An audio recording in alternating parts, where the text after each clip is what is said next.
place it on the bar. Make sure between both daisy chain the shoulder will apart distance, not too be close, not too be far. It should be according your shoulders level. Then place it on the bar. You already know, but once again you have to hold the first, bring it parallel to each other. After this you have to make the loop from the one side and then place the another one from the middle and then pull. Hold tighter. You can adjust yourself according your shoulder. Once again you can check from here. Then when you are thin, you have to bring it more close, so just move. Otherwise more wide, then you can move according your shoulder.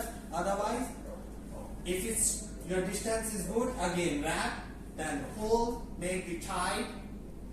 The last time. Now it's done. Both is tight. Now you need the carabiner. Take the carabiner one by one, both.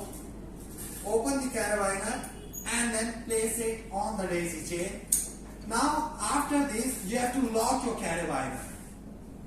So same, the another one.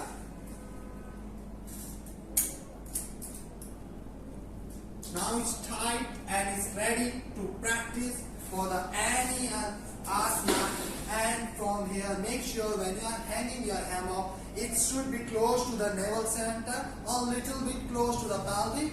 If you are from like a measuring from the behind, it should be close to the lower back or tailbone center. Otherwise, if your length is not good, from there you can just increase the length. Just one step up or one step down. It's totally according your height. And most important thing, if you don't have a bar on your home or in your ceiling, you can just place the hook.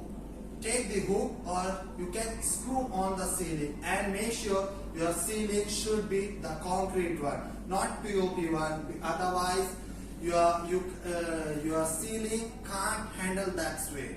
Okay, thank you so much.